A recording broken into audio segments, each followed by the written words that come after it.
जब वो हस्तिनापुर के महाराज बन गए और संपूर्ण पृथ्वी पर एक छत्र राज्य उनका हो गया, तो भगवान श्री कृष्ण विदा लेने लगे, क्योंकि भाई महाभारत का युद्ध जब से प्रारंभ हुआ था उसके पहले से वो हस्तिनापुर में अपने मित्रों के, अपने पांडवों के सहयोग में लगे थे, तब से आए हुए थे। एक लंबा समय बीत गया, उनका संकल्प पूरा हुआ, धर्म की स्थापना हुई, धर्मराज स्वयं राजा बने और कृष्ण को लगा कि अब मेरा काम हुआ, अब मुझे चलना चाहिए। चलने लगे। चलते चलते बुआ को प्रणाम किया, माता कुंती को, और ने कहा, कुंती बुआ अब तो मैं जा रहा हूं, तुम्हें कुछ चाहिए तो बताओ, तुम्हें कुछ मांगना है तो तुम मांग लो। कुंती ने बहुत सी स्तुति की है कृष्ण की, बहुत सी स्तुति की, लेकिन स्तुति करते करते कुंती ने क्या मांगा कृष्ण से?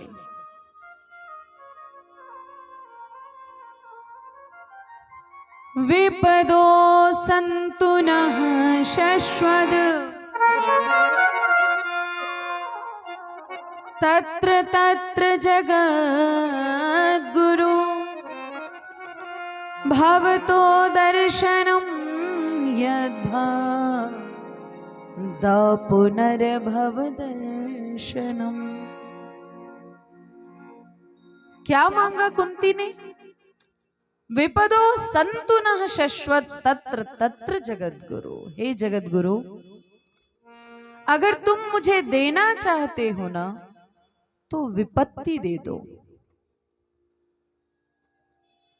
केहू विपत्ति मांगेला भगवान से, केहू ना मांगेला। तो कुंती मूर्ख रहली, क्यों कहली कि हमरा के विपत्ति दे दी? ना ना, काहे विपत्ति मांगली? भगवान ने कहा, अरे बुआ, अब तो तुम्हारे सुख भोगने का समय आ रहा, अभी तक तो तुम विपत्ति ही झेली हो, तुम्हारे पुत्रों ने अभी तक कष्ट ही सहा है, अब तो तुम्हें सुख भोगने का समय आया और तुम इसमें भी विपत्ति मांग रही हो, क्यों?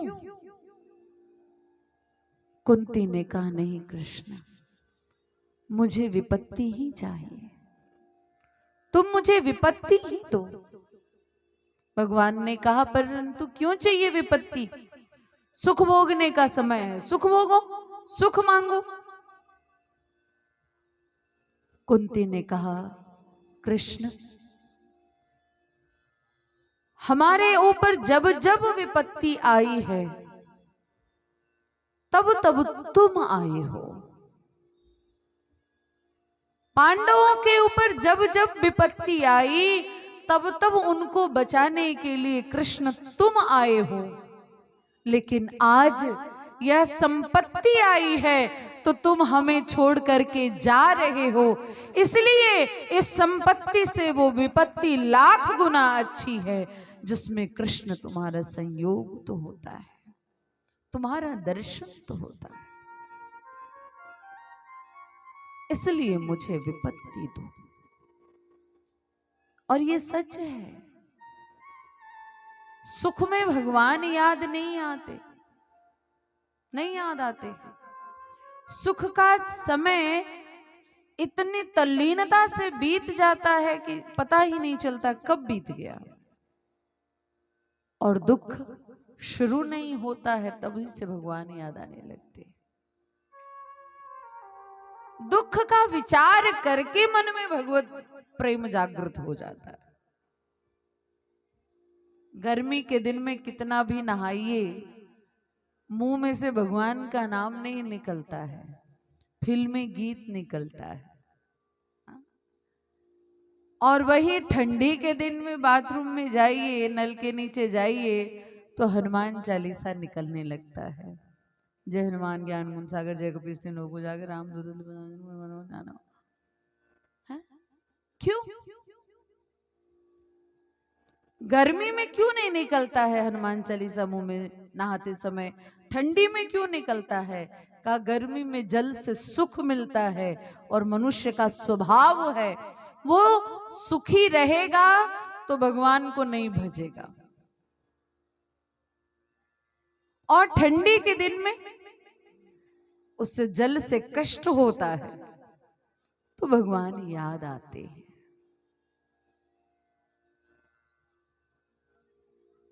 तो हमारे शास्त्र कहते हैं इस जीवन में सबसे बड़ी विपत्ति तो वही है जब भगवान का भजन न होता हो, जब भगवान के नाम का जप न होता हो, कीर्तन न होता हो। समझना हम विपत्ति में जी रहे हैं। परंतु कैसी भी परिस्थिति में रहें, कैसे भी स्वभाव में रहें, प्रभाव में रहें, अभाव में रहें, कहीं भी रहें,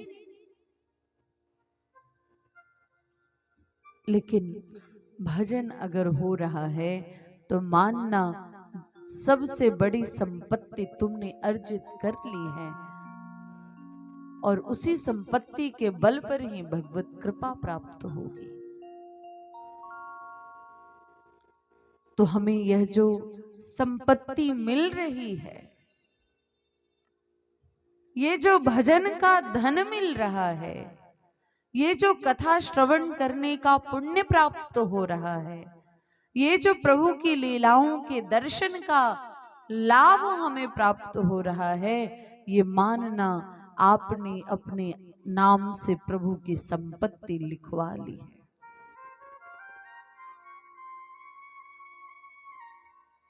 आपने प्रभु के नाम से ये संपत्ति लिखवा ली और यही आपके जीवन में काम भी आएगा। तो यह जो सुंदर सुयोग प्राप्त हुआ है इसका लाभ लीजिए। आइए कथाओं में चलते हैं। कल मैंने जहां छोड़ा था उसे थोड़ा पूरा कर लें, लेकिन उससे पहले कीर्तन।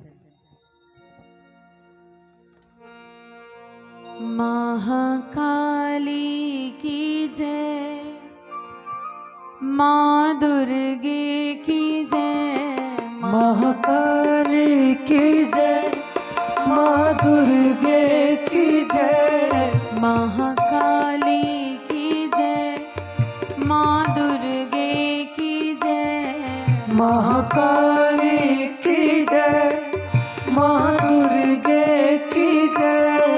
बोलो अम्बे भवानी की जय जय जय, बोलो अम्बे भवानी की जय जय जय, बोलो अम्बे भवानी की जय जय जय, बोलो अम्बे भवानी की जय जय जय। जय काली काली काली, जय दुर्गे दुर्गे दुर्गे, जय काली काली काली, जय दुर्गे दुर्गे दुर्गे, जय काली काली काली, जय दुर्गे दुर्गे दुर्गे, जय काली काली काली, जय दुर्गे दुर्गे दुर्गे, जय काली काली काली, जय दुर्गे दुर्गे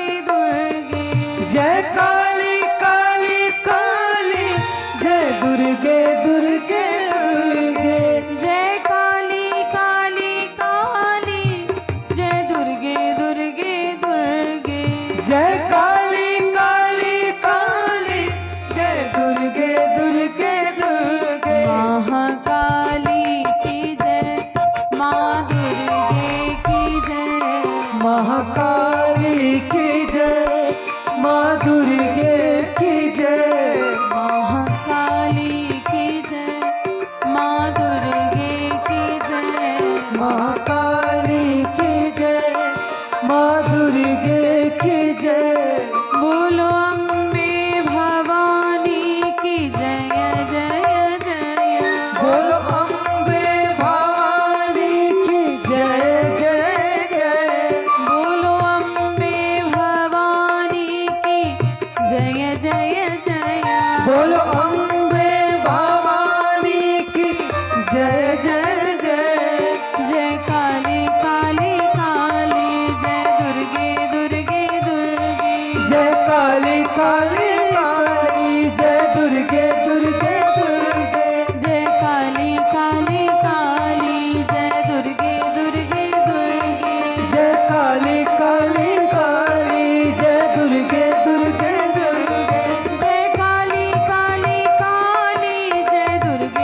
लोगिन मन से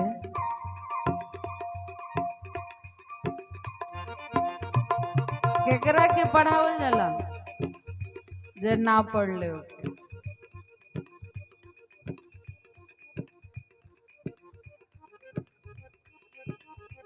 देखी ई जन मनुष्य जीवन बाना इस संसार के सर्वश्रेष्ठ जीवन हो और भगवान के परम कृपा के अनुभव प्राप्त हुआ ये जीवन में। हमरा यहाँ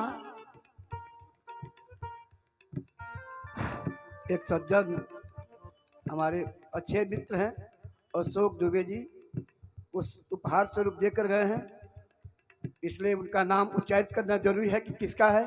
शास्त्री के नज़रों में यह रहे ध्यान में कि कोई शुभचिंतक भक्त देकर गया है।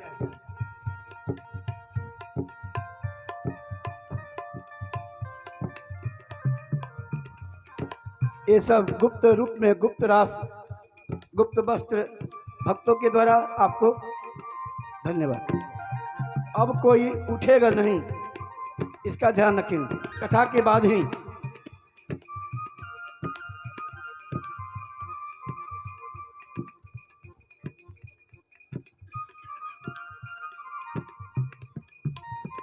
का कहत रहनी हम आए इतना निमन बात याद आई रहा सोचनी कह दी भुला गए नहीं।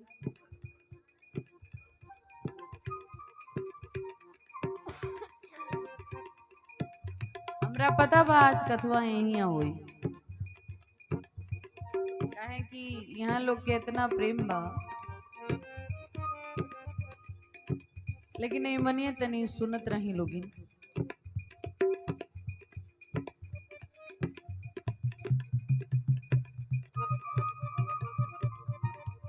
हमार है जौन शरीर बा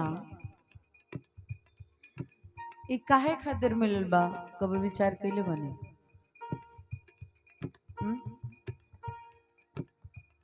भगवान हमरा के मनुष्य बनौले, काहे बनौले?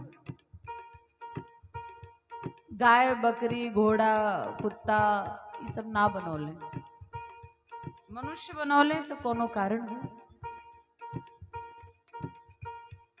वो कारण के ढूंढे के चाहिए, खुद से बार बार पूछे के चाहिए, भगवान के सामने बैठ के पूछे के चाहिए कि प्रभु रउआ हमरा के मनुष्य बनौले बानी, हमरा नइखे ध्यान पड़त कि का लक्ष्य है जीवन के, रउआ हमार मार्गदर्शन कर। प्रभु के वो कृपा अनुभव होला, लेकिन तब जब हमार शरीर हमार मन हमार देह ये भगवान से केहू ना केहू तरह से जुड़ रहेला, ए न के न प्रकारे ना। काहे तो शास्त्र कहले बा मुखम पवित्रम यदि राम नाम हस्तौ पवित्रौ यदि पुण्यदानम पादौ पवित्रौ यदि तीर्थयात्रा स्मृत्यां पवित्रं यदि ब्रह्मनिष्ठा।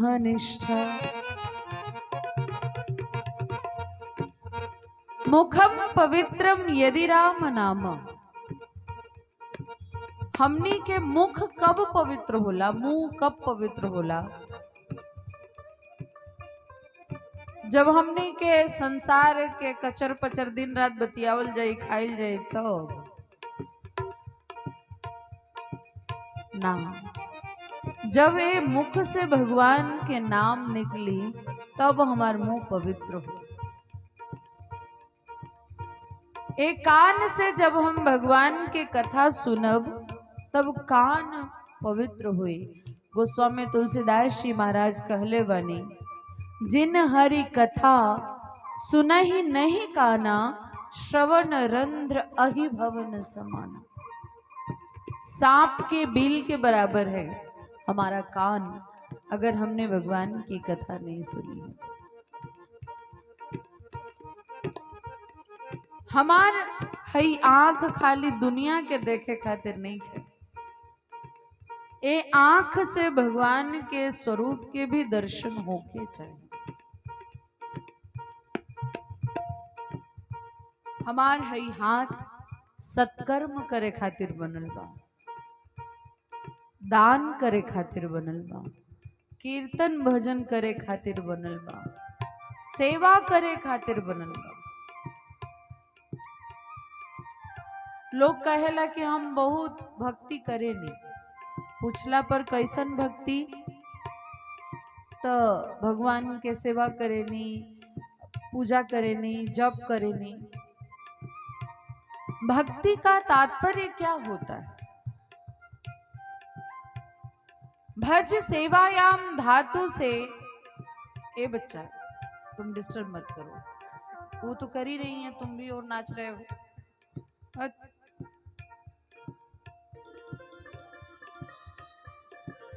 भज सेवायाम धातु से भजन बनता है। भजन का मतलब का होला? भजन के मतलब हमने के जाने निसन की कीर्तन कोई भजन हो। कहा भजन का मतलब होता है सेवा करना। भजन मतलब सेवा करना, और ये सेवा व्यक्ति अगर करता भगवान के, अपने माता पिता के, अपना गुरु के, अपना परिवार के, तो वो एगो भजन ही है, वो भजन। एकर उदाहरण गोपियां।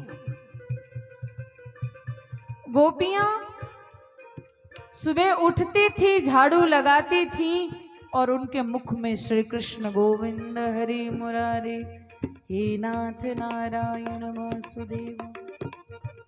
गोबर पाथ रही हैं, श्री कृष्ण गोविंद हरे मुरारी। दूध दूह रही हैं तो भी भगवान का नाम। बच्चों को नहला रही हैं तो भी भगवान का नाम। पति की सेवा कर रही हैं तो भी भगवान का नाम। कर वो सारा संसार का कार्य रही हैं, लेकिन जिह्वा भगवान के नाम जप में व्यस्त है।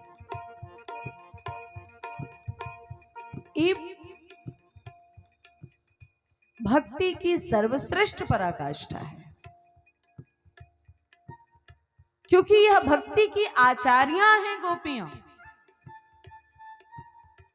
गोपियों से भक्ति का ज्ञान विश्व को प्राप्त होता है, और भक्ति का यही स्वरूप भी है। तो ये प्रयत्न होके के चाहिए कि हाथ से सेवा होके, कीर्तन होके, भजन होके, चरण से तीर्थ में आदमी जाए, दर्शन करे, पूजन करे, दान करे, मन भगवान में लगे, भगवान के चिंतन में लगे। जब यह सब कुछ होगा ना, तो धीरे धीरे मेरा शरीर पवित्र होगा, और जब मेरा शरीर पवित्र होगा, मन पवित्र होगा, तो स्वतः ही हमको हमारे जीवन का लक्ष्य समझ में आने लगेगा, और हम अपने जीवन के लक्ष्य तक बहुत आसानी से पहुंच भी जाएंगे। लेकिन जब तक मेरा मन उलझा रहेगा, मेरी बुद्धि उलझी हुई रहेगी संसार में, तब तक हमको हमारा जीवन, हमारे जीवन का लक्ष्य नहीं मिल सकता। यही से मन सुलझ जाओ, जीवन सुलझ जाओ, भगवान की कृपा हमने के प्राप्त होके, हमने के अपना जीवन में इस मनुष्य जीवन के लक्ष्य के प्राप्त करी। एकरा खातिर आवश्यक बाटे कि सत्कर्म होके, चिंतन होके, शास्त्र चिंतन होके और कीर्तन होके। तो प्रेम से कीर्तन गाएं लोगे।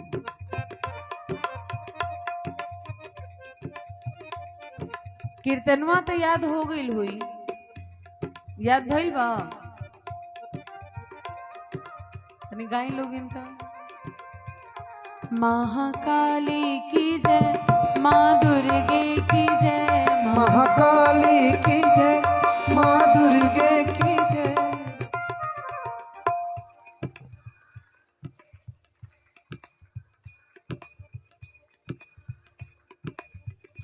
बोलो अम्बे भवानी की जय जय जय।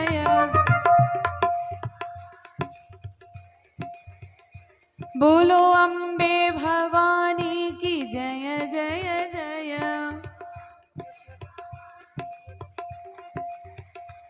जय काली काली काली, जय दुर्गे दुर्गे दुर्गे।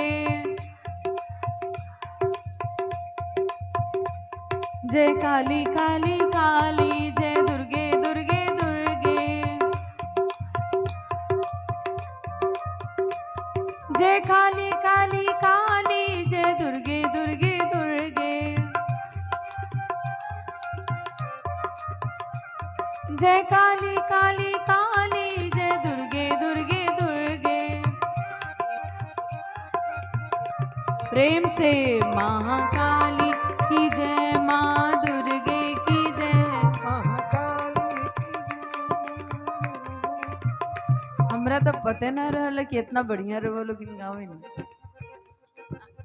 नहीं तो हम कम से कम 2 गो माइक होने के लिए रहती। दोनों हाथों को उठा के महाकाली की जय, माँ दुर्गे की जय। महाकाली की जय, माँ दुर्गे की जय। महाकाली की जय, माँ दुर्गे की जय। महाकाली की जय, माँ दुर्गे की जय। बोलो अम्बे भवानी की जय जय जय। बोलो अम्बे भवानी की जय जय जय। बोलो अम्बे भवानी की जय जय जय। बोलो अम्बे भवानी की जय जय जय। जय काली काली काली, जय दुर्गे दुर्गे दुर्गे। जय काली काली काली, जय दुर्गे दुर्गे दुर्गे। जय काली काली काली, जय दुर्गे दुर्गे दुर्गे। जय काली काली काली, जय दुर्गे दुर्गे दुर्गे। जय काली काली काली, जय दुर्गे दुर्गे दुर्गे। जय काली काली काली, जय दुर्गे दुर्गे दुर्गे। जय काली काली काली, जय दुर्गे दुर्गे दुर्गे। जय काली काली काली, जय दुर्गे दुर्गे दुर्गे। महाकाली की जय, माँ दुर्गे की जय। महाकाली की जय, माँ दुर्गे की जय। महाकाली की जय, माँ दुर्गे की जय। महाकाली की जय, माँ दुर्गे की जय। महाकाली की जय, माँ दुर्गे की जय। महाकाली की जय, माँ दुर्गे की जय। बोलो अम्बे भवानी की जय जय जय। बोलो अम्बे भवानी की जय जय जय। बोलो अम्बे भवानी की जय जय जय। बोलो अम्बे भवानी की जय जय जय। जय काली काली काली, जय दुर्गे दुर्गे दुर्गे। जय काली काली काली, जय दुर्गे दुर्गे दुर्गे। जय काली काली काली, जय दुर्गे दुर्गे दुर्गे। जय काली काली काली, जय दुर्गे दुर्गे दुर्गे। जय काली काली काली, जय दुर्गे दुर्गे दुर्गे। जय काली काली काली, जय दुर्गे दुर्गे दुर्गे। जय काली काली काली, जय दुर्गे दुर्गे दुर्गे। जय काली काली काली, जय दुर्गे दुर्गे दुर्गे। महाकाली की जय, माँ दुर्गे की जय। महाकाली की जय, माँ दुर्गे की जय। महाकाली की जय, माँ दुर्गे की जय। महाकाली की जय, माँ दुर्गे की जय। महाकाली की जय, माँ दुर्गे की जय। महाकाली की जय, माँ दुर्गे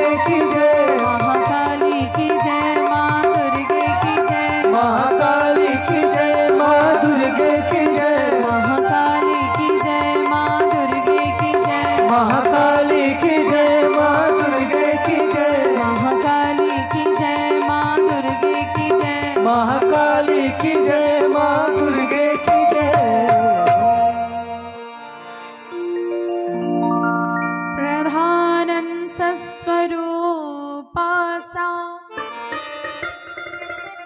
गंगा भुवन पावनी, विष्णु विग्रह संभूता द्रव्य रूपा सनातनी। कल मैंने आपको बताया था कि वह पराम्बा भगवती जगदम्बिका जो मूल प्रकृति है, उस मूल प्रकृति जगदम्बिका से प्रधान अंश के रूप में पंच प्रकृति का निर्माण हुआ, जिनके अंतर्गत हम लोगों ने दुर्गा, गायत्री, राधा, सरस्वती, महालक्ष्मी इनको सुना था। ध्यान से सुनेंगे। इस पंच प्रकृति के अलावा प्रधान अंश के रूप में सबसे पहला प्राकट्य अगर किसी का हुआ तो भगवान नारायण कहते हैं गंगा भुवन पावनी। मां गंगा प्रकट हुई, संपूर्ण भुवन को पवित्र करने वाली गंगा प्रकट हुई। और कैसे प्रकट हुई? कहा विष्णु विग्रह संभूता द्रव रूपा सनातनी। वो साक्षात विष्णु स्वरूपा है। गंगा किसकी स्वरूपा है? विष्णु स्वरूपा है। हमारे यहाँ शास्त्रों में एक कथा प्राप्त होती है। कहा भगवान विष्णु ही जल रूप में हो गए तो गंगा बन गए। कैसे?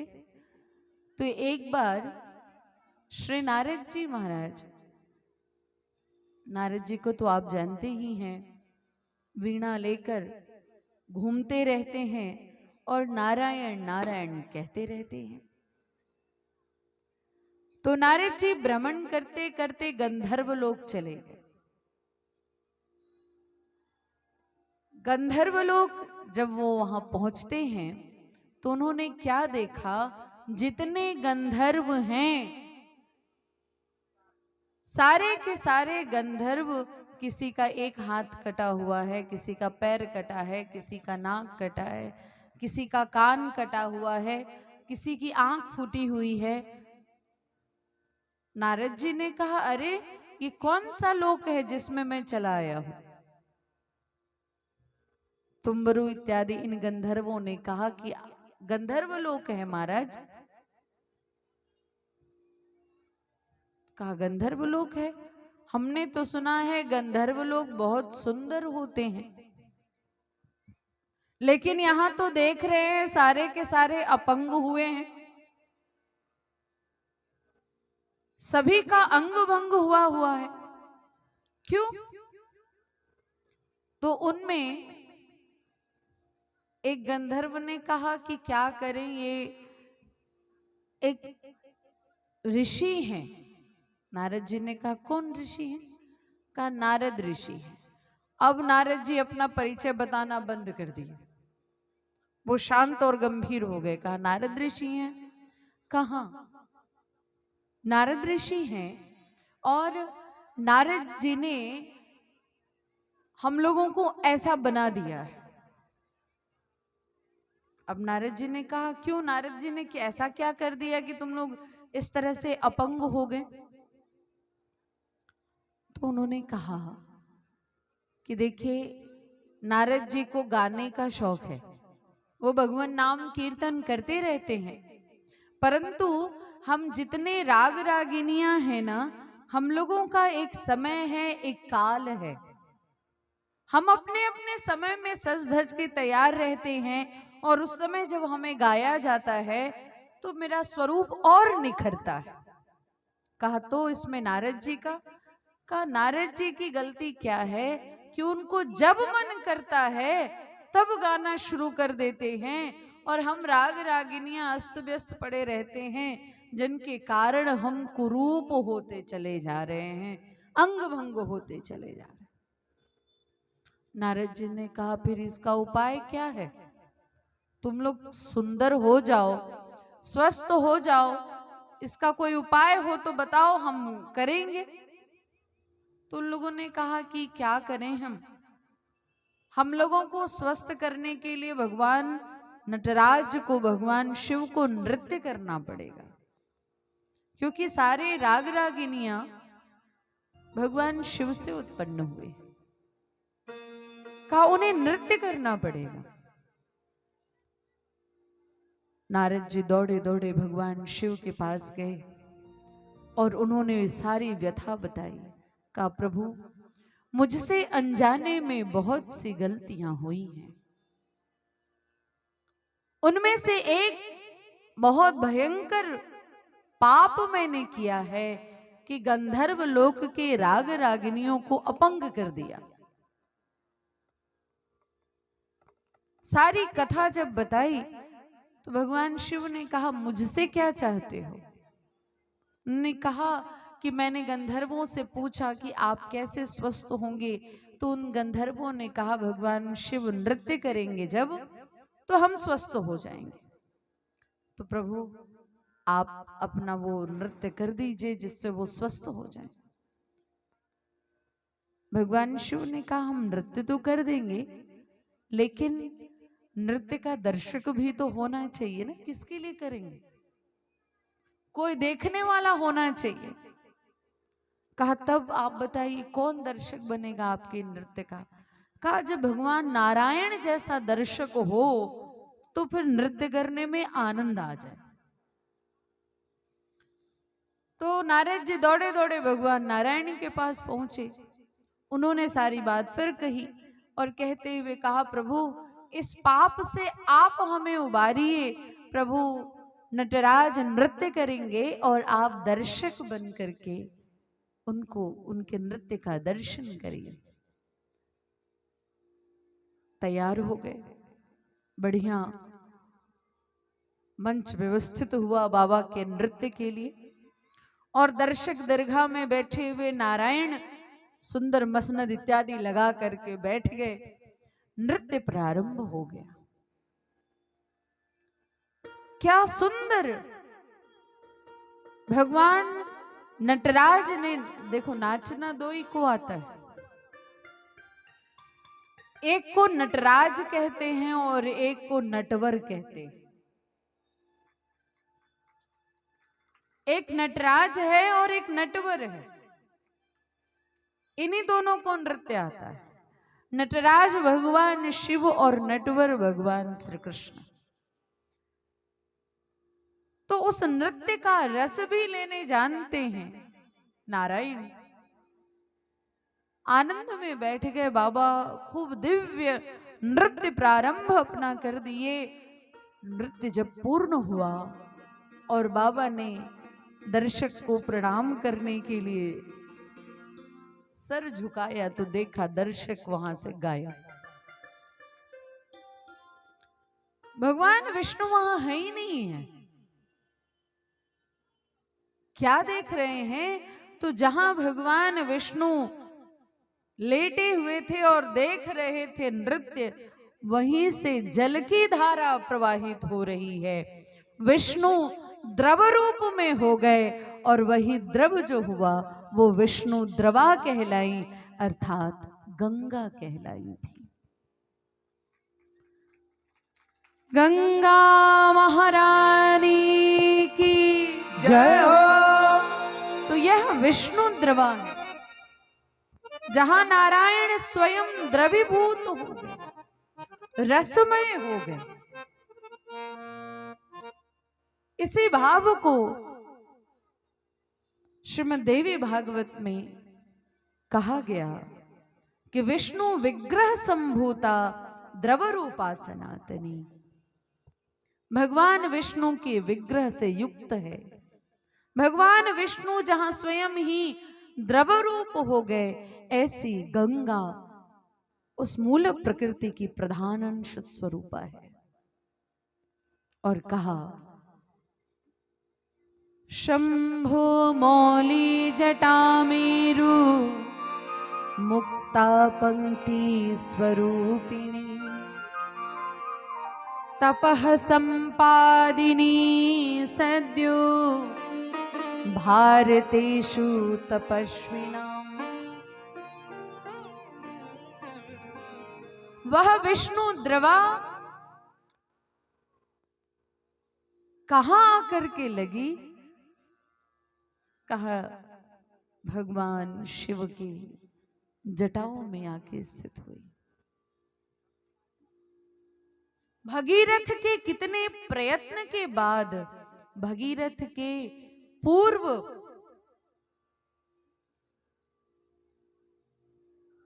कितनी तपस्याएं हुई। अंशुमान ने तपस्या की, दिलीप ने तपस्या की, तब भगीरथ ने तपस्या की। 3-3 पीढ़ियों की तपस्या से मां गंगा वैकुंठ छोड़ करके पृथ्वी पर आने के लिए उद्यत हुई थी। मां गंगा ने कहा, हम पृथ्वी पर जाएंगे, पृथ्वी मेरा भार नहीं सहन कर पाएगी, मैं पाताल चली जाऊंगी। पूछा भगीरथ ने, फिर आपका भार कौन सहन करेगा? कहा, भगवान शिव। और भगवान शिव की तपस्या फिर भगीरथ ने की है, और तब भगवान शिव ने अपनी जटाओं में गंगा को स्थान दिया है। और तब वहां से एक पतली सी धारा गोमुख से होती हुई गंगोत्री, हरिद्वार, इन पवित्र तीर्थ क्षेत्रों को और भी पवित्र बनाते हुई मां गंगा हम भारतवासियों के लिए बहुत स्पष्ट कहा, तपः संपादिनी सद्यो भारतेषु तपस्विनाम्। इस भारत वर्ष के तपस्वियों की तपस्या को सद्य पूर्ण करने के लिए मां गंगा पृथ्वी पर आई भगवान शिव की जटाओं से, और गोमुख से होते हुए वो मां गंगा गंगोत्री, हरिद्वार, कानपुर इत्यादि इन क्षेत्रों से होते हुए पवित्र तीर्थराज प्रयाग में आती हैं, और प्रयाग से विंध्य क्षेत्र विंध्यवासिनी के दरबार से होते हुए काशी पहुंचती हैं, और काशी से फिर पटना के क्षेत्र से होते हुए बंगाल में प्रवेश करती हैं, और बंगाल में कपिल ऋषि के आश्रम में जाकर के सागर से मिल जाती हैं, और वहीं पर कपिल ऋषि के आश्रम में ही सगर के 60,000 पुत्रों को मुक्त करती है। तो यह पतित पावनी मां गंगा है।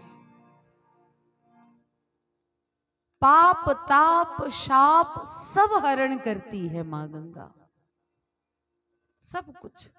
शास्त्र कहता है, गंगा गंगेति यो ब्रूयात् योजनानां शतैरपि मुच्यते सर्व पापेभ्यो विष्णुलोकं स गच्छति। गंगा गंगा 100 योजन दूर जो कह देता है, 100 योजन दूर से गंगा गंगा कहने वाला व्यक्ति अपने हर प्रकार के पाप से मुक्त हो जाता है, अंत में विष्णु लोक को प्राप्त होता है। और कहा, इदं हि गांगम त्यजतामिहांगम पुनर्न चांगम यदि वापि चांगम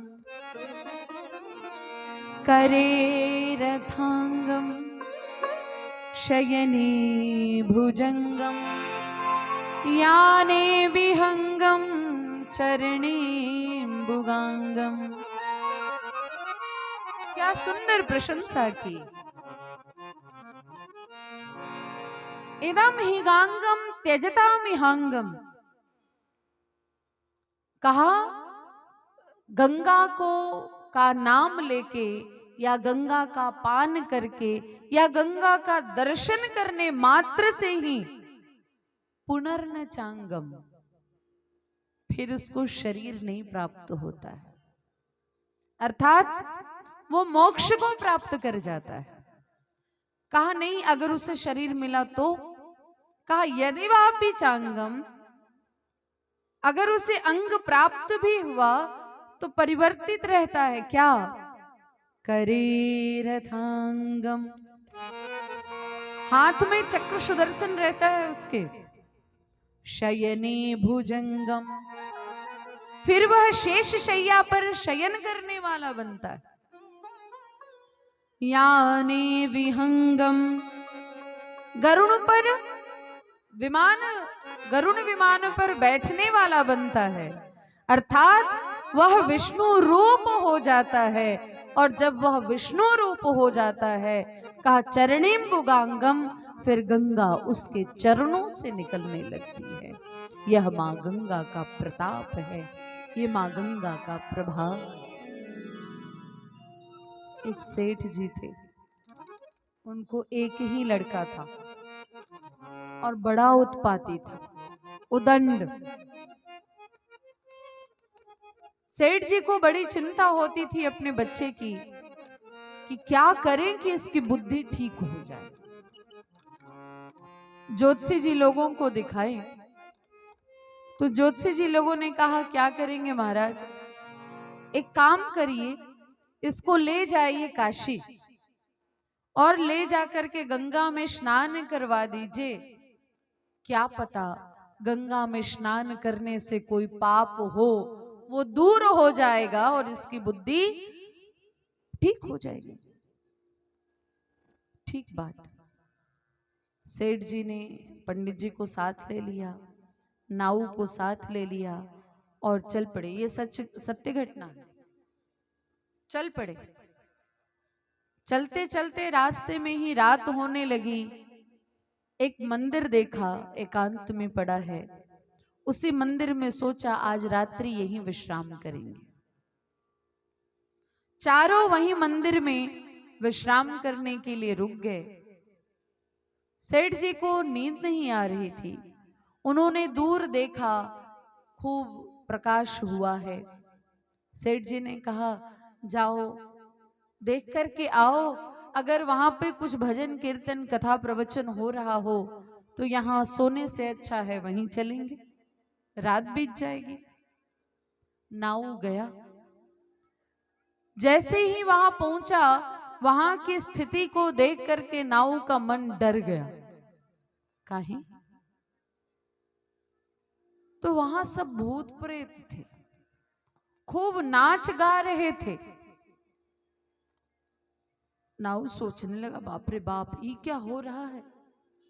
बड़ी हिम्मत जुटा के नाऊ ने कहा भाई ये क्या हो रहा है।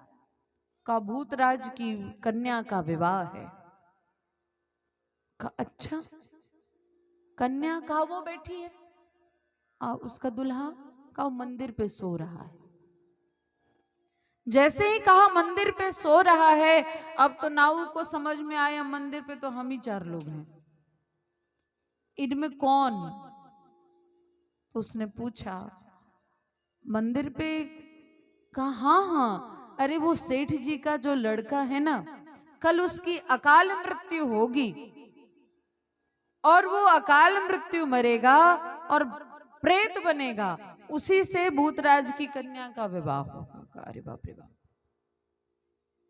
अब वो उल्टे पैर भागा नाऊ वहां से, जाकर सेठ जी से कहा महाराज आपके बेटे की कल मृत्यु होने वाली है, मरने के बाद वो प्रेत बनने वाला है। अब सेठ जी वहां क्यों रुकने जाएं? उनके मन में हुआ जितनी जल्दी हो सके सवेरे पहुंच जाएं, क्या पता कहीं गंगा में स्नान कर ले तो इसको मोक्ष मिल जाएगा। मृत्यु तो नहीं टाल सकता पर मोक्ष मिल जाएगा। गए।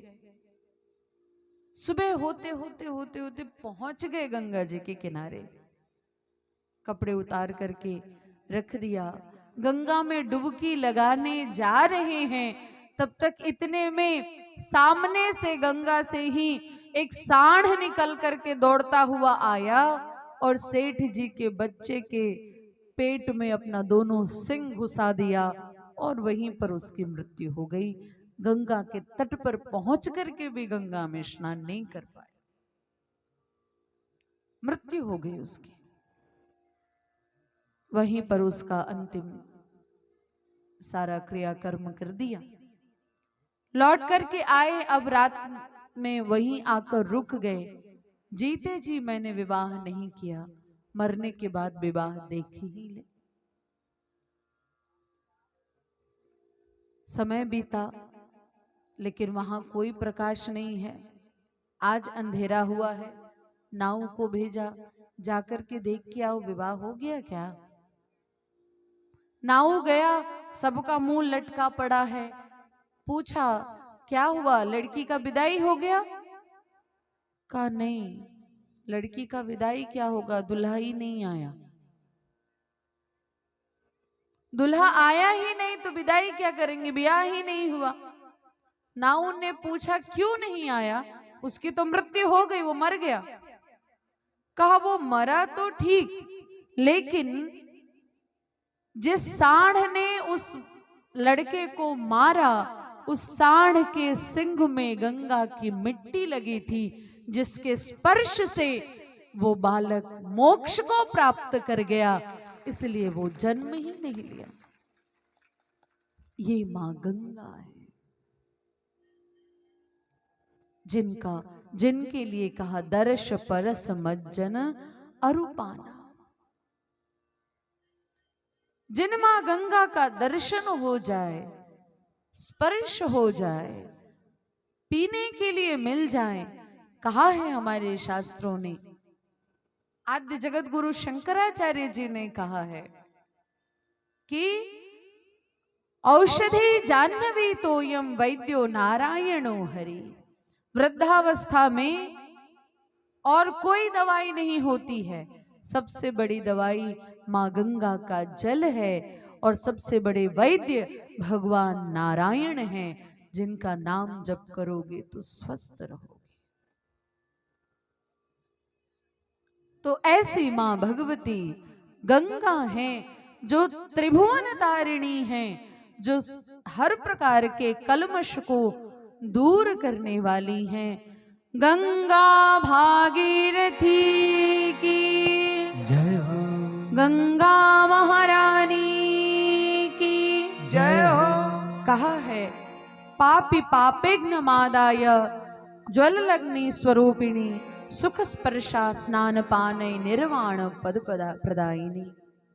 पापियों का पाप जैसे ही धुलता है गंगा में, कहा वो अग्नि के समान हो जाती है, जल नहीं रहता, वो अग्नि की तरह हो जाती हैं, संपूर्ण पाप को भस्म कर देती हैं, नष्ट कर देती हैं।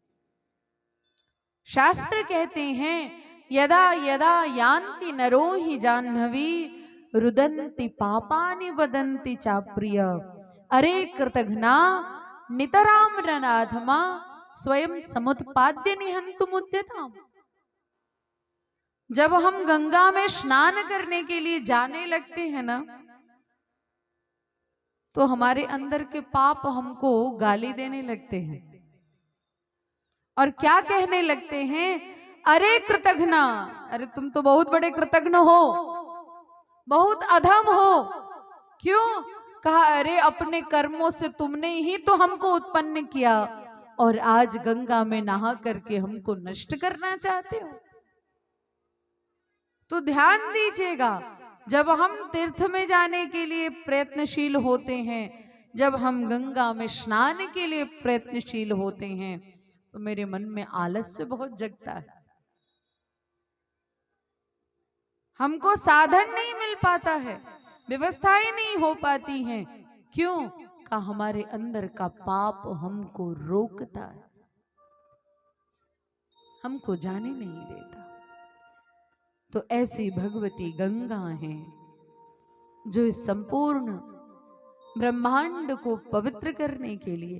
गंगा एकमात्र ऐसी नदी है जिनमें प्रवाह बना रहे, तो औषधीय गुणों से युक्त पड़ी है, रोगों की दवाई है मां गंगा। गंगा एकमात्र ऐसी हैं जिनका संबंध ब्रह्मा से भी है, विष्णु से भी है, शिव से भी है। ऐसे त्रिभुवन तारिणी मां गंगा, जो उस मूल प्रकृति की प्रधान अंश स्वरूपा है, उसके पश्चात उस मूल प्रकृति की ही प्रधान अंश स्वरूपा तुलसी है। कार्तिक का महीना चल रहा है, कार्तिक में तो मां तुलसी अपने सुंदर स्वरूप में होती है, बिल्कुल युवती की भांति। कहते हैं प्रधानन सस्वरूपा च तुलसी विष्णु कामिनी, विष्णुभूषण रूपा च विष्णुपादा स्थिता सती। कहा जो विष्णु की अत्यंत प्रिया है।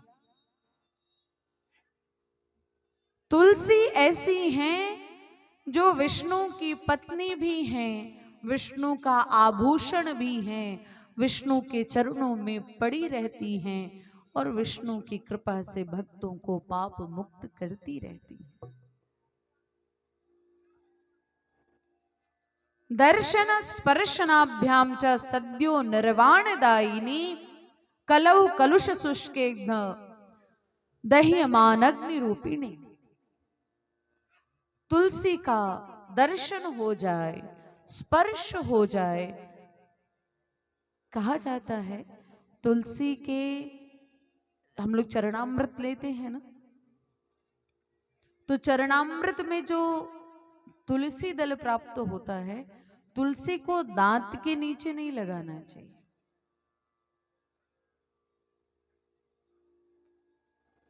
तुलसी मुंह में रख लीजिए, धीरे धीरे वो रस रूप होकर स्वयं ही अंदर चली जाएंगे, उनको दांत से नहीं चबाना चाहिए। और माता तुलसी कहते हैं एकादशी के दिन, रविवार के दिन, मंगलवार के दिन तुलसी मैया को नहीं तोड़ना चाहिए। तोड़ना भी हो, किसी अन्य दिन भी तोड़ना हो, तो पहले उनको प्रणाम करना चाहिए। और तुलसी दल तोड़ा जाता है, तुलसी पत्र नहीं तोड़ा जाता, तुलसी दल तोड़ा जाता है मंजरी के साथ में, क्योंकि तुलसी मैया के ऊपर जो मंजरी होती है ना, वो भार की तरह उनके ऊपर होती है। इसीलिए हमारे यहाँ तुलसी दल का प्रयोग किया जाता है। तुलसी दल मतलब जिसमें 2-3 पत्ते भी हों, मंजरी भी हो, तो फिर उसको तोड़िए। तो वो वैसे तुलसी तोड़ने का विधान है। और अन्य किसी को चढ़ाने के लिए तुलसी तोड़ना हो तो नहीं तोड़ना चाहिए, लेकिन शालिग्राम भगवान के लिए किसी भी वार का दोष नहीं दिया जाता है। शालिग्राम भगवान को अर्पित करने के लिए आप कभी भी तुलसी को तोड़ सकते हैं, लेकिन सिर्फ और सिर्फ शालिग्राम भगवान के लिए, अन्य किसी के लिए नहीं।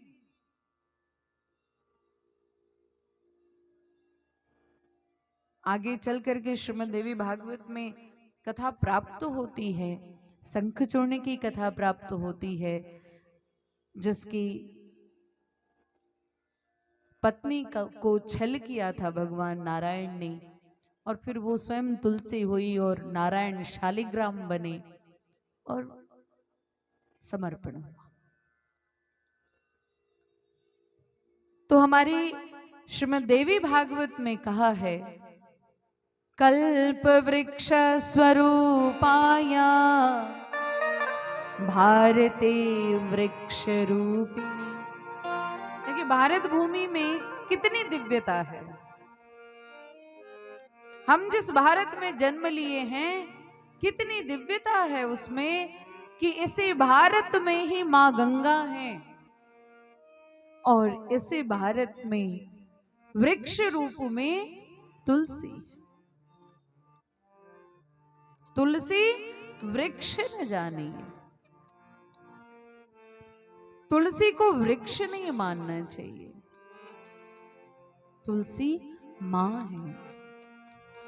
नारायण ने अपने बच्चों के लिए इन सभी को भेजा है। नारायण पालन करता है ना, तो उनके ऊपर पालन की जिम्मेदारी है। और पालेंगे कैसे वो? तो अपनी पत्नी भूमि को, वसुंधरा को भेज दिया, जाओ हमारे बच्चों का आधार बनो, इन्हें अन्न औषधियां प्रदान करो। तुलसी को भेज दिया, इन्हें स्वस्थ रखो। गंगा को भेज दिया, इन्हें पवित्र रखो। तो वह जो हमारे बाप हैं पालन करता, उनको हमारी इतनी चिंता है कि उन्होंने विविध प्रकार से हमारे लिए माताओं को भेज दिया है। हर रूप में वो मां मेरी रक्षा करने के लिए उद्यत है। कल्प वृक्ष स्वरूपाय भारते वृक्ष रूपिणी भारती नाम प्रीणनाय जाताया परदेवता। भारतीयों, हम भारतीयों को पवित्र करने के लिए यह कल्प वृक्ष पृथ्वी पर तुलसी के रूप में आता है और तुलसी हम सभी को पवित्र करती है। कहते हैं कि जब व्यक्ति चरणोदक ग्रहण करता है नारायण का, तो उस चरणोदक के माध्यम से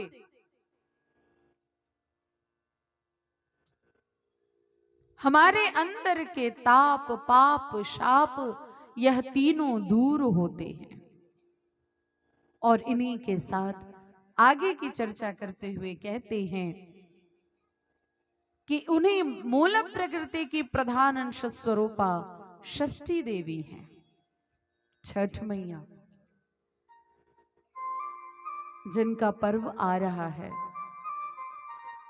तो कहा प्रधानंस स्वरूपाय देवसेना च नारद मातृकाशु पूज्यतमा षष्ठी च प्रकृतिता। मातृकाओं में सर्वश्रेष्ठ देवसेना है, जिनको षष्ठी देवी भी कहा जाता है। और इनकी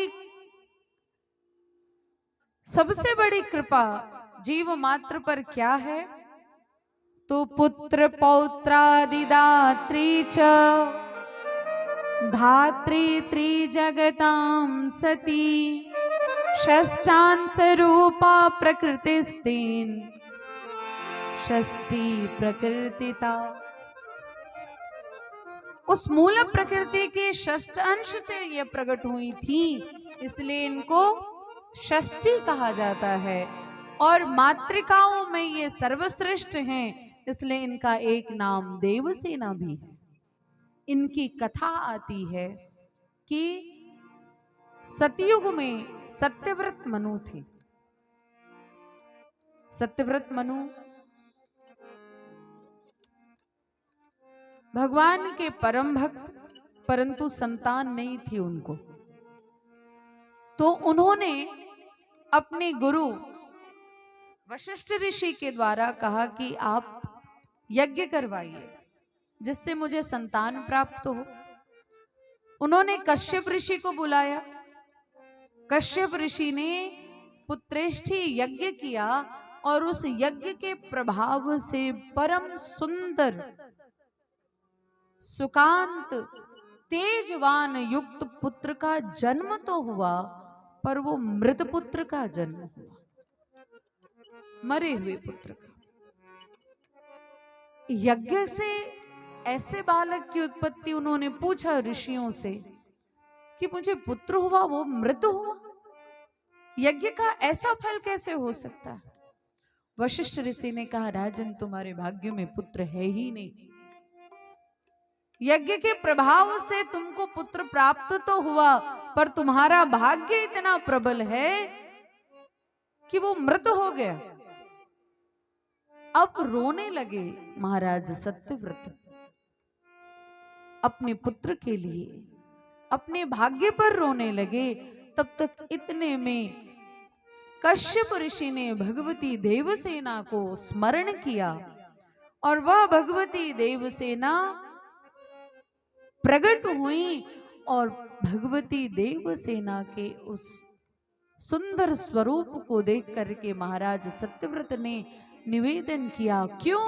क्योंकि भगवती देवसेना के गोद में भी एक छोटा सा बालक विद्यमान था, जो अत्यंत प्रसन्नता पूर्वक देख रहा था। उस बालक को देख करके सत्यव्रत के मन में भाव जागृत हुआ, मां, आपके गोद में यह बालक खेल रहा है, और मेरे गोद में बालक मेरा मृत पड़ा हुआ है, मेरे ऊपर कृपा करिए।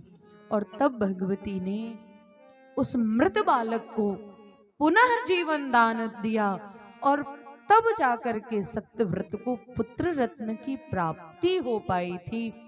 यह तभी से प्रारंभ हुआ कि जिनको भी संतान की इच्छा हो, कितना भी कठिन दुस्तर पाप उस व्यक्ति के जीवन में संतान उत्पत्ति में अवरोध क्यों न उत्पन्न कर रहा हो, परंतु अगर वह विधि पूर्वक षष्ठी माता का ध्यान करता है, व्रत करता है, अनुष्ठान करता है, तो वो भगवती उस मनुष्य को पुत्र पौत्रादि संयुक्ता, पुत्र पौत्र से युक्त बनाती हैं।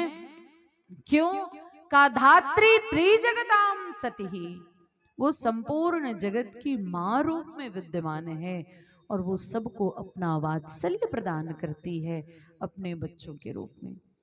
बोलिए छठ मैया की जय हो। इसलिए आप सभी लोग प्रेम से मां भगवती छठ मैया को, वैसे तो मेरा जन्म भी छठ के दिन ही हुआ था,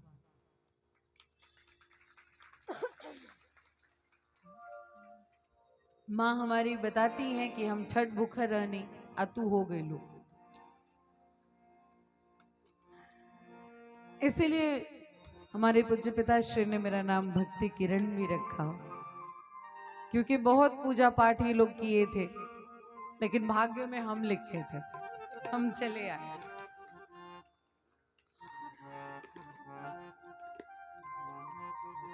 सब माँ की ही कृपा है, सब उनकी कृपा। मेरे पूज्य पिताश्री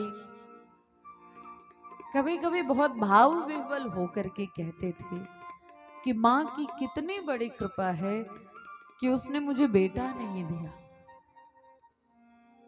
उसने मुझे 5 बेटियों का बाप बनाया। क्यों?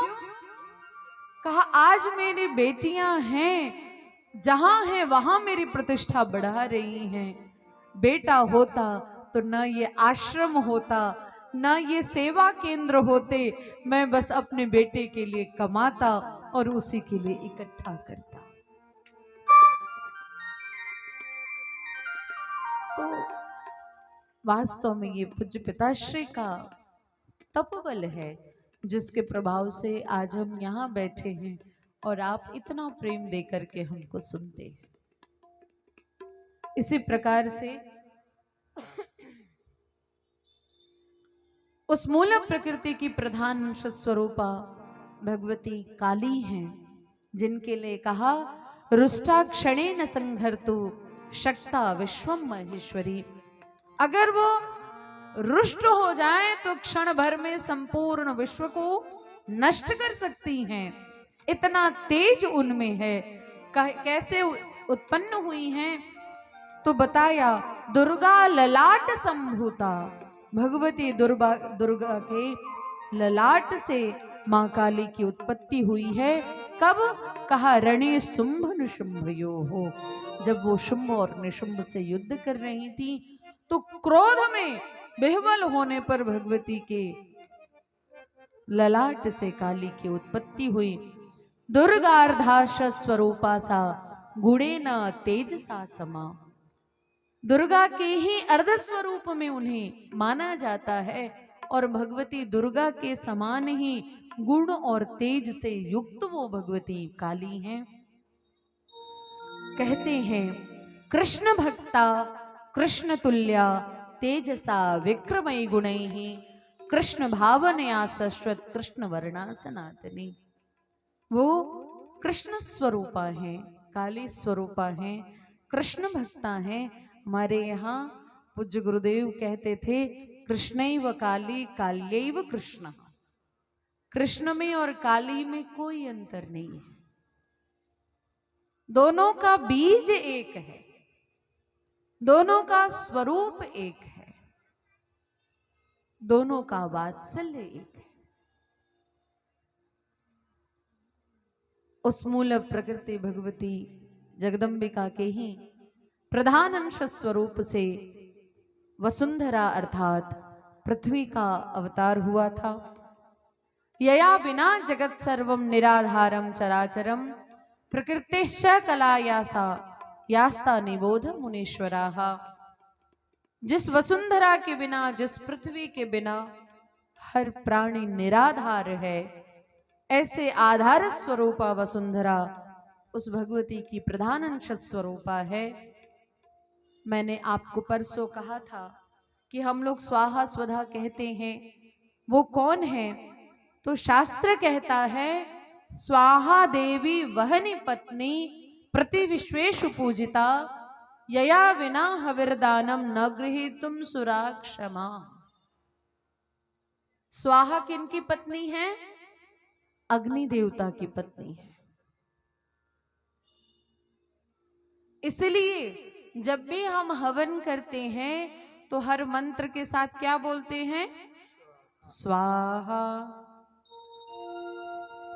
और स्वाहा बोलते ही वो स्वाहा देवी स्वयं ही अग्नि देवता के पास अभिषान्य लेकर के जाती हैं और अग्नि देवता के माध्यम से देवताओं तक हविष्यान्न पहुंचता है। ये उनकी पत्नी है। दूसरा, दक्षिणा यज्ञ पत्नी च दीक्षा सर्वत्र पूजिता। यज्ञ नारायण की पत्नी का नाम क्या है? यज्ञ भगवान है ना, हमारे यहाँ यज्ञ भगवान का अवतार हुआ है। मनु और शत्रुपा की कन्या आकुति के पुत्र के रूप में जन्म हुआ था यज्ञ नारायण भगवान का। तो यज्ञ नारायण भगवान की पत्नी का नाम है दक्षिणा। इसीलिए जब तक यज्ञ तब पूर्ण माना जाता है जब यज्ञ नारायण भगवान की पत्नी दक्षिणा को समर्पित उन्हें कर दिया जाता है।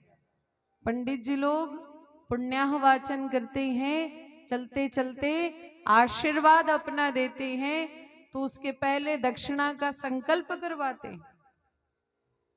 दक्षिणा जब प्राप्त होगी तभी उन्होंने इतने दिनों तक जो आपके लिए पाठ किया, आपके लिए पूजन किया, आपके लिए तप किया, उस पाठ का, उस पूजन का, उस तप का फल प्राप्त आपको होगा। कब का? जब आप उन्हें दक्षिणा देंगे तब।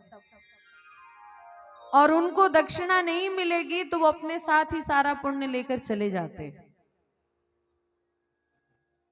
इसलिए यज्ञ नारायण की पत्नी का नाम है, अरे क्या नाम है? बोला करिए। और अग्नि देवता की पत्नी का नाम क्या है? स्वाहा। अब आती हैं स्वधा देवी। स्वधा पितॄणां पत्नी मुनिभिर्मुनिभिर्नरैः पूजिता पितृदानं हि निष्फलं च यया विना। स्वधा पितरों की पत्नी का नाम है, पितृगणों की पत्नी का नाम है। इसलिए जो लोग तर्पण करते होंगे अपने पूर्वजों का, अपने माता पिता का, तो वो हर मंत्र के साथ क्या बोलते होंगे? स्वधा। अच्छा देखो, हमारे हाथ की प्रक्रिया भी बदल जाती है। अग्नि में जब हवन करना होता है तो मेरा हाथ कैसे होता है? ऐसे रहता है ना। हवन करना रहता है तो उंगलियों वाले भाग से हम स्वाहा बोलते हैं, और जब पितरों का तर्पण करना होता है तो अंगूठे के तरफ से गिराते हैं और क्या बोलते हैं? स्वधा बोलते हैं। क्यों? क्यों हम अंगूठे से पितरों का करते हैं, उंगलियों से देवताओं का करते हैं, और स्वयं करना हो तो कैसे करते हैं? ऐसे करते हैं। आचमन इत्यादि ऐसे करते हैं। ऋषियों का करना हो तो ऐसे करते हैं। ऋषि तर्पण ऐसे करते हैं। क्यों? कभी विचार किया ऐसा क्यों करते हैं? हमारे यहाँ कुछ भी ऐसे ही नहीं कर दिया गया। हमारा ये जो हाथ है ना, इस हाथ में भी तीर्थ है। हमने कहा ना, हमारे शरीर में क्या है? हमारे शरीर में क्या है?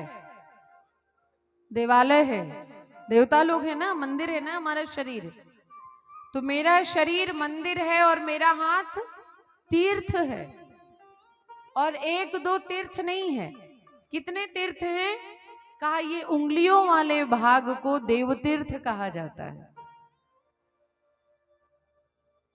उंगलियों के हिस्से को देवतीर्थ कहते हैं, देवताओं का तीर्थ। इसीलिए देवताओं को जो भी समर्पित करना होता है तो हम ऐसे ही देते हैं। दिहल जलानु सब है यहाँ। ये अंगूठे वाला हिस्सा पितृतीर्थ कहलाता है, पितरों का तीर्थ है। इसीलिए पितरों को जो भी समर्पित करना होता है हम ऐसे करके देते हैं। यह हिस्सा, यह ऋषि तीर्थ है। इसलिए ऋषियों का तर्पण करना होता है तो हम ऐसे करते हैं। और ये जो हिस्सा है यह आत्म तीर्थ है, स्वयं का। इसलिए हम आत्म तीर्थ से स्वयं को प्राप्त करते हैं। तो सोचो कितना भाग्यशाली मेरा शरीर है, जहां मंदिर भी है, जहां तीर्थ भी है। हम इस शरीर को बस पवित्र रखें और इस शरीर से सत्कर्म करें तो हम जहां रहेंगे वही स्थान तीर्थ हो जाएगा। ये इस भारत भूमि की विशेषता है। चंवर में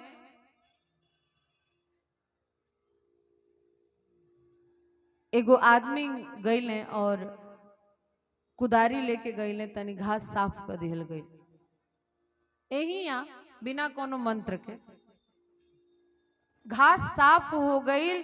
और वो व्यक्ति तनी तिलक चंदन छिड़क दहले, तनी 4 गो फूल रख दहले, एगो दिया जला दहले, अचल गई। ना कोनो मंत्र, ना कोनो तंत्र, कुछ ना। लेकिन कुछ देर बाद से जब लोग ओने से जाई तो केहू के हिम्मत बा कि वो जगहिया पर गोड़ रख दे। केहू की हिम्मत नहीं खे। काहे? वो देवत्व आ गइल बा उस स्थान पर। जहां स्वच्छता रही, जहां पवित्रता रही, वो स्थान पर स्वतः ही देवत्व आ जाला, देवता आ जाला। आज का हो? कौन त्योहार हो? धनतेरस हो। धनतेरस में सबका मन करेला कि हमरा घरे धन आवे। धन के आए जब हमने के शरीर स्वच्छ होके, कपड़ा स्वच्छ होके, घर द्वार स्वच्छ होके, भगवान हमार स्वच्छ सुंदर होकस, तो लक्ष्मी जी अपने आप चली आई है। उनका के बुलावे की जरूरत ना पड़ी, वो खुदे चली आई है। लेकिन आजकल पता नहीं एने की ओर एगो विशेष ट्रेडिशन बा, जब कोनो विशेष पर्व त्योहार पड़ेला तो लोग के घर में गंदगी हो जाला, खाए पिए में अपवित्रता अशुद्धि हो जाला। अब तब लोग कहेला कि दुकाहें हई रोग हो गईल, दुकाहें हई हो गईल, दुकाहें घर में इतना अशांति बा। अरे भैया, घर में शांति कब रही?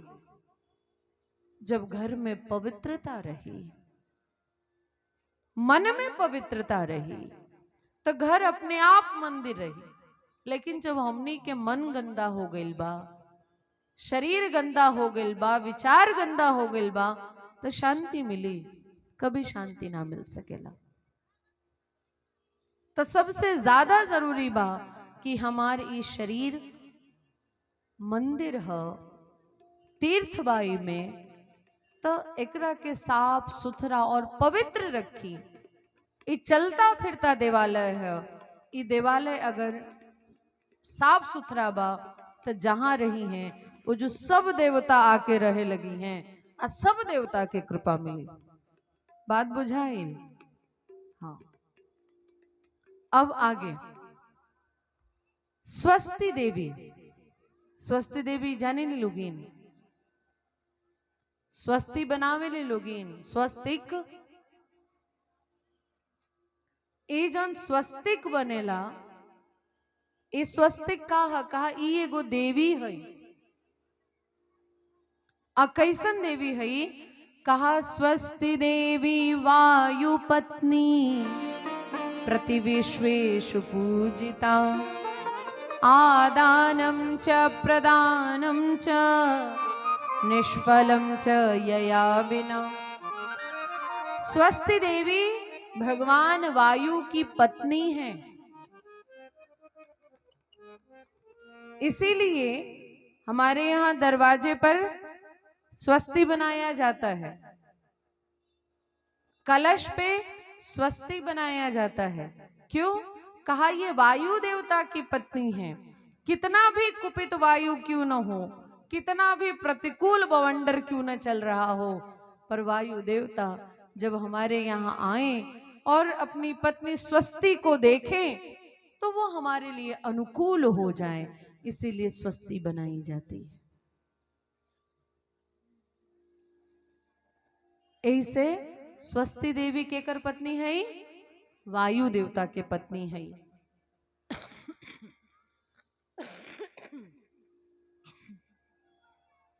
बोलिए आनंद कंद भगवान की जय हो। पुष्टि देवी के लिए कहा, पुष्टि गणपतिर पत्नी पूजिता जगती तले, यया बिना परीक्षीणा पुमांसो योषिता निच। पुष्टि के बिना कोई भी व्यक्ति पूर्ण नहीं हो पाता है, ये गणपति की पत्नी है, ऐसा श्रीमद् देवी भागवत में कहा गया है। और अनंत नाग की पत्नी का नाम तुष्टि है, जिनसे कहा यया बिना न संतुष्टा सर्वलोकाश्च सर्वतः। जिन तुष्टि देवी के बिना कोई भी संतुष्ट नहीं हो पाता है। ईशान देवता की पत्नी संपत्ति है, कहा जिनके बिना सभी लोग दरिद्र हुए रहते हैं। हमारे कपिल ऋषि के यहाँ कपिल ऋषि की पत्नी धृति हैं, कहा जिनके कारण, धृति का तात्पर्य मैंने एक दिन बताया था, धैर्य। कहा जिन धृति के बिना आदमी के अंदर धैर्य नहीं हो सकता है, ऐसे ही करके कहा पुण्य की पत्नी प्रतिष्ठा है। हम पुण्य करेंगे तो क्या प्राप्त होगा?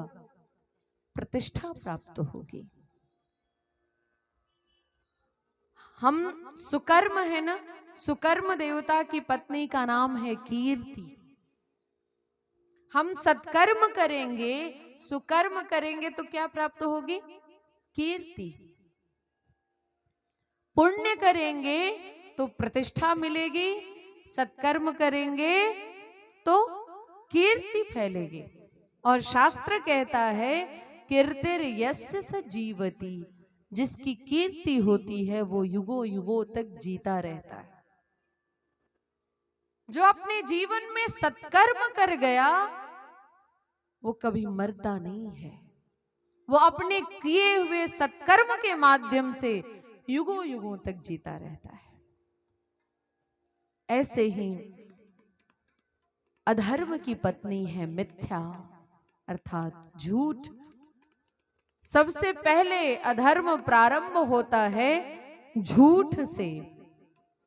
धीरे धीरे झूठ इतना बड़ा होते जाता है कि हम पाप करने लगते हैं। लेकिन शुरुआत हुई रहती है छोटे से झूठ से ही, और वो झूठ इतना बड़ा पाप करवा देता है हमसे, इतना बड़ा अधर्म हमसे करवा देता है कि हमारा पतन हो जाता है। तो यह जितने भी देवी देवताओं का स्वरूप है ये हमसे अलग नहीं है। हमने पहले दिन भी कहा वो भगवती हमारे अंदर गुणों के रूप में विद्यमान है। वह भगवती हमारे अंदर हर प्रकार के गुणों के रूप में विद्यमान है। हमारे अंदर वही क्रोध के रूप में भी विद्यमान है, लोभ के रूप में भी विद्यमान है, मोह के रूप में भी विद्यमान है, अधर्म के रूप में भी विद्यमान है, और वही हमारे अंदर सत्कर्म के रूप में भी विद्यमान है, प्रतिष्ठा के रूप में भी विद्यमान है, दया के रूप में भी विद्यमान है। अब ये मेरे ऊपर निर्भर करता है कि हम किस में खाद पानी डाल रहे हैं और किसको बढ़ा रहे हैं। ये हमारे ऊपर निर्भर करता है। ये जो रुआ लोग 9 दिन से सत्संग कथा प्रवचन सुनता नहीं, ई का ह, ई खाद पानी ह। अपना अंदर जौन सदगुण भरल बटे, भगवती जगदम्बिका जौन हमने के अंदर सुंदर सुंदर गुण में रमण कर तारी, उस सदगुण के फिर से जगावे खातिर ई कथा, ई प्रवचन, ई तीर्थाटन, ई सब खाद हो। ई खाद जब मिलत रही तो हमने के बिगड़ब सन कम। यही से कहीं भी सत्संग होके, कथा होके, हमारे बाबूजी बहुत अच्छा एक बात कहत रहनी कि बार बार कथा सुनना चाहिए। लोग कहते हैं कि हम ढेर कथा सुनने बानी, हम भागवत सुन ले बानी। जैसे आज आदेश भइल है, यहाँ लोग के हमारे सभी अभिभावक लोग हैं, आप लोग के जब देखे नहीं तब बस बाबूजी के भाव मन में आवेला, काहे कि उहाँ के साथे हम बार बार आयल बानी। तो आज जो आदेश भइल है कि 7 दिन के समय निकाल के, हमरो बड़ा मन बा कि रउआ लोगिन के जितना हमार बाबूजी के संगतिया लोग बा, वो सब लोग के एक साथ जोड़ के आए भोरे में सबका के एक के साथ भागवत सुना दी।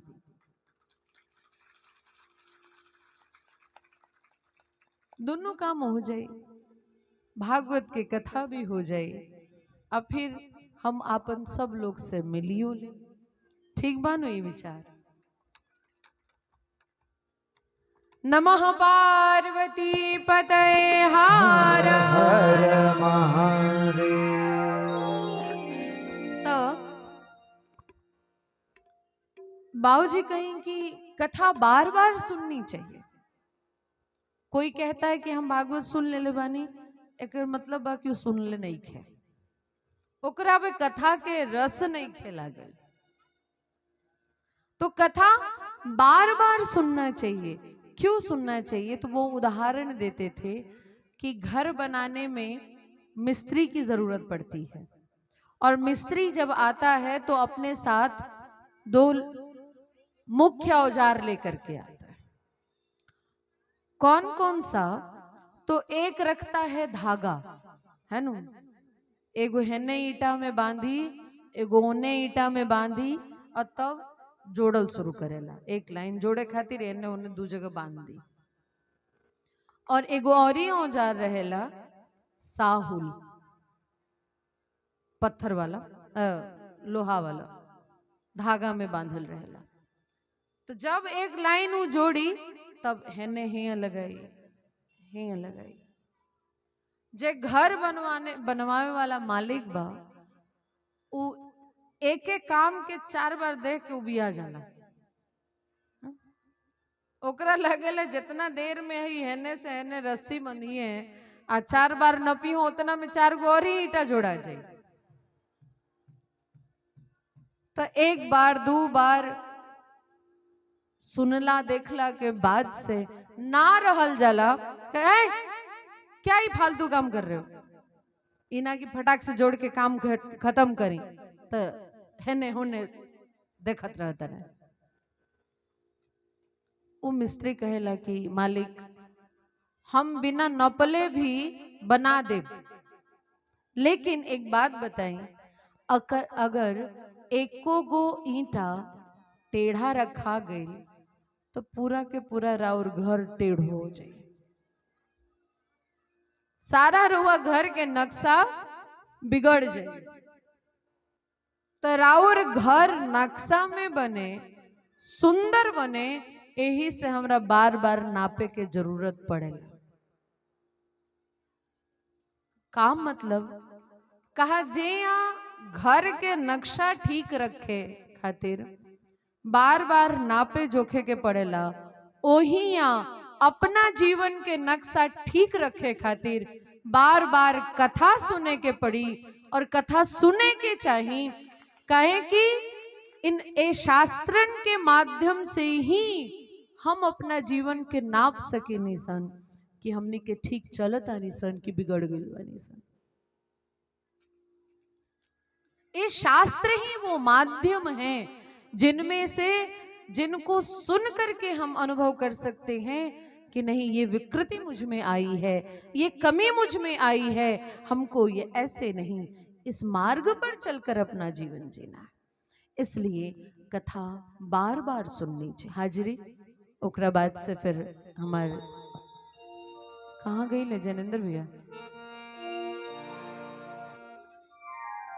अब वो प्रिंसिपल साहब हो गए हैं।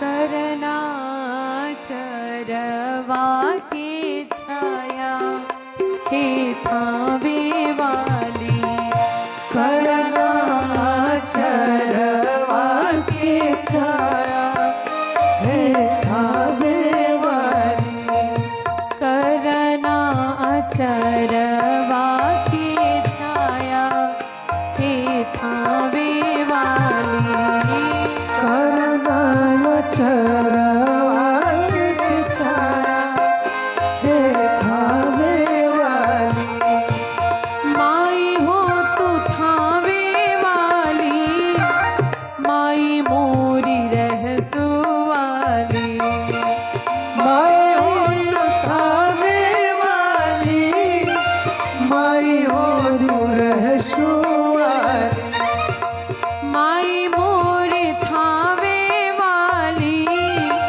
माई हो तू रहसु वाली, माई हो रे थावे वाली, माई हो तू रहसु वाली, करना चरवा के छाया हे थावे वाली, करना चरवा के छाया आनंद में थावे वाली।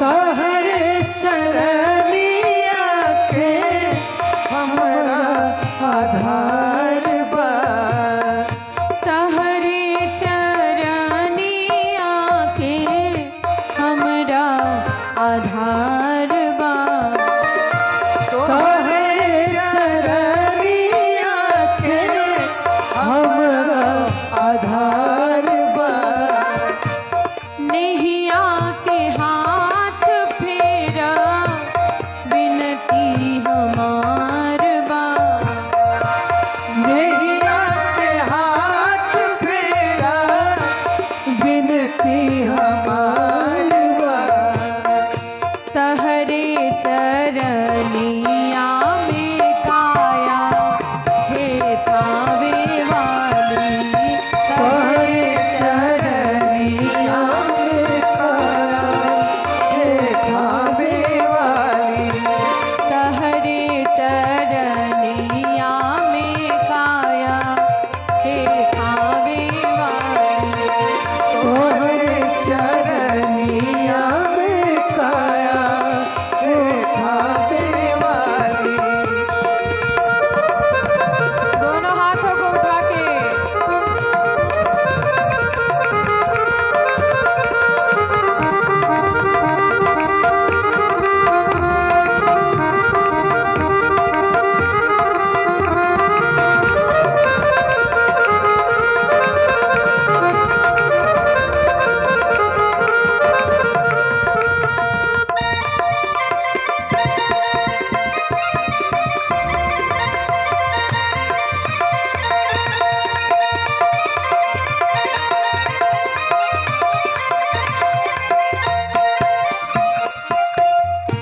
आके सत्संगवा में सब कर सुधार कर आखि सत्संगवा में सब कर सुधार करा आके सत्संगवा में सब कर सुधार कर आखि सत्संगवा में सब कर सुधार करा आपस में प्रेम होके सब में भाव भरा आपस से प्रेम होके सब में भाव भरा केहुए में छोट बड़ ना होला बिल्कुल नहीं।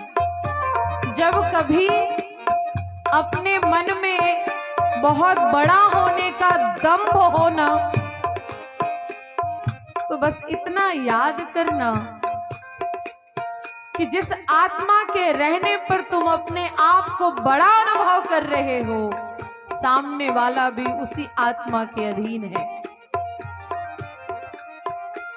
जो देदीप्यमान आत्मा तुम्हारे अंदर है वही जिसे तुम छोटा मान रहे हो उसके अंदर भी वही आत्मा विद्यमान है, वो तुमसे छोटा नहीं है। इसलिए बहुत संभल के रहना। आपस में प्रेम होके सब में भाव भरा आपस में प्रेम होके सब में भाव भरा कब लागी एकता के नारा हे थावे वाली कब लागी एकता के नारा हे थावे वाली करना चरवा की छाया हे थावे वाली करना चरवा की छाया हे थावे वाली